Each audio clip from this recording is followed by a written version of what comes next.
एक लड़का करीब 19 साल का था। उसका नाम सौरभ था।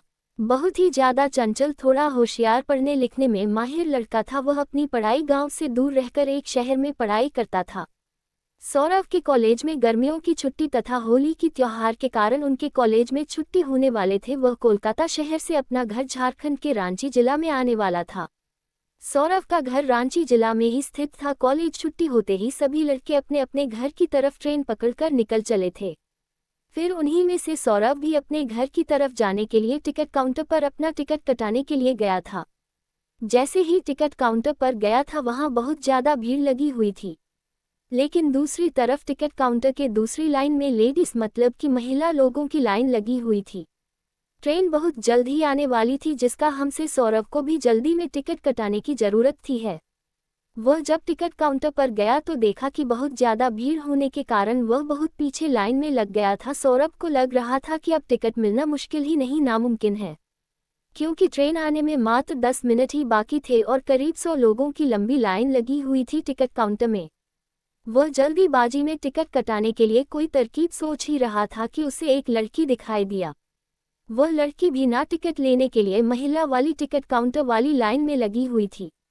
वह लड़की भी रांची जाने वाली थी और उनके पास पेन नहीं था टिकट फॉर्म भरने के लिए। ऐसे में सौरभ के ऊपरी पॉकेट में कलम देखकर वह लड़की कहती है कि कृपया मुझे थोड़ा सा कलम दीजिएगा, मुझे भी फॉर्म भरना है टिकट खरीदने के लिए। उसके बाद सौरभ कहता है, मैं लिखने के लिए कलम तोड़ दे दूंगा, लेकिन कृपया करके मेरे भी टिकट वश में भाग लीजिए। आप भी उसी स्टेशन तक जाएगा जिस स्टेशन से मुझे घर जाना है। तभी वह लड़की पूछती है कि आपको कौन सा स्टेशन पर जाना है। उसके बाद सौरभ कहता है कि मुझे झारखंड के रांची स्टेशन तक जाना है। फिर उसने वह लड़की भी कहती है मुझे भी झारखंड के रांची डिस्ट्रिक्ट रखी जाना है। फिर उसके बाद सौरभ कहता है कि एक ही टिकट में मेरा भी नाम बाहर लीजिएगा, मुझे भी टिकट मिलने में आसानी हो जाएगी और फिर हम लोग उसी टिकट से अपना सफ़र तय कर लेंगे। लड़की सोनू का बात मान जाती है। वह कहती है कि ठीक है, मैं आपका टिकट अपनी टिकट नहीं मिलाकर ले लूँगी।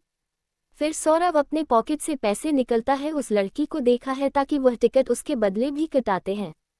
हम दोनों आदमी टिकट लेकर दौड़े दौड़े ट्रेन के पास आता है। जैसे ही ट्रेन में दोनों आदमी चलते हैं, ट्रेन को 1 मिनट में अपना इंजन चालू करके चल पड़ती है। हम सांवरा और वह लड़की दोनों चैन की सांस लेते हैं और दोनों आमने सामने वाली सीट में बैठकर बातें करने लगते हैं।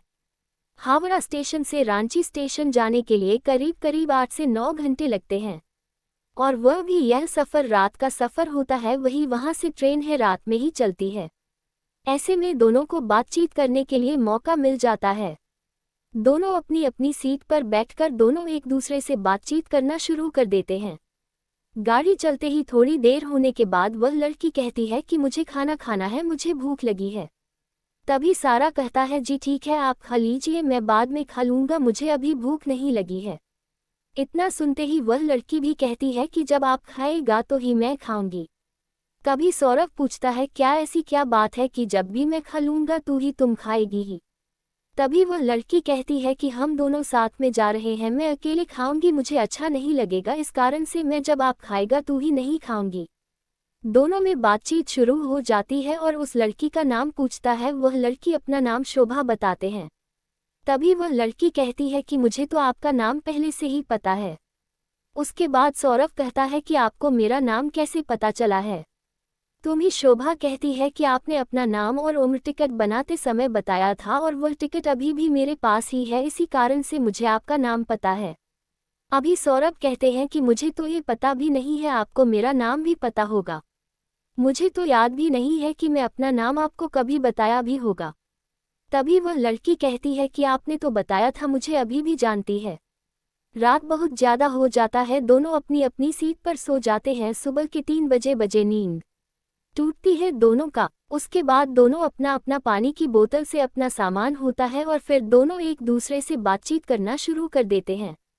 ऐसी बात करते करते सुबह के 6 बजे बज जाते हैं। दोनों की ट्रेन अपना गंतव्य स्टेशन पर पहुंचने वाली होती है। दोनों सोचते हैं कि अब तो हमें एक दूसरे से अलग हो जाना है। सौरभ वह लड़की बहुत पसंद आती है, मतलब किसानों को शोभा बहुत पसंद आती है और शोभा को भी सौरभ बहुत पसंद आता है। लेकिन दोनों बिना कुछ बात किए एक दूसरे से जाने के लिए तैयार हो जाते हैं।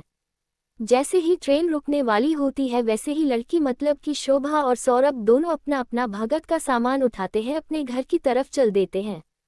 जैसे ही सांवरा और शोभा दोनों अपना अपना घर पहुंचता है, उसके कुछ देर बाद सौरभ के मोबाइल पर एक कॉल आता है। सौरभ अपना मोबाइल से कॉल रिसीव करता है और कहता है कि आप कौन बोल रहे हैं। कभी उधर से आवाज आती है कि मैं शोभा बोल रही हूँ। ये सुनकर सौरभ का मन विचलित हो जाता है और वह खुशी के मारे इधर उधर घूमने लगते हैं। क्योंकि सौरभ को सुबह का नंबर तथा उसका कॉल देखकर उसे बहुत ज्यादा खुशी मिली है। तभी सुबह मोबाइल पर कहती है कि आपने अपना घर पहुंच लिया है। तभी सौरभ करता है कि हाँ, मैं 1 घंटा पहले ही अपना घर पहुंच चुका हूँ। उसके बाद सौरभ शोभा से पूछता है कि आपने अपना घर पर पहुंचती है। तभी शोभा कहती है कि मैं भी 1 घंटे पहले ही पहुंच चुकी थी, मुझे नहाने और फ्रेश होने में टाइम लग गया था, इसलिए मैं 1 घंटे बाद फ़ोन कर रही हूँ। अब दोनों में खूब अच्छी तरह से बातचीत होने लगी है। दोनों मिलकर हम दिन भर रात भर मिलकर बातें करते रहते हैं और आप दोनों को एक दूसरे से काफ़ी ज़्यादा मित्रता और एक दूसरे में प्यार होने लगा था रखना। एक दूसरे से मिलने के लिए एक दिन जरा सी स्टेशन पर बुलाया और स्टेशन के बाजू में एक पार्क था, वहीं दोनों एक दूसरे से मिलने का समय भी फिक्स किया था। फिर दोनों मिलकर आती कहाँ से बातचीत करते हैं, दोनों एक दूसरे को समझते हैं तथा एक दूसरे को प्यारा अथवा किस करते हैं। उसके बाद दोनों अपनी शादी के लिए अपने अपने घर वाले को कहते हैं। घर वाले दोनों के घर वाले से बातचीत करते हैं और शादी के लिए राजी हो जाते हैं। ये सुनकर सोने का मन में खुशी का ठिकाना नहीं रहता है और अपनी शादी के बारे में सुनते ही दोनों को खूब जमकर बातें करने लगते हैं।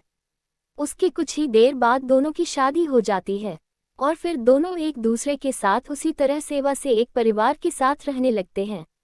दोनों का रिश्ता एक बहुत ही ज़्यादा बेहतरीन और बेहतर ढंग से निभाया जा रहा था, क्योंकि दोनों एक दूसरे से बेहद ही ज़्यादा प्यार करते थे।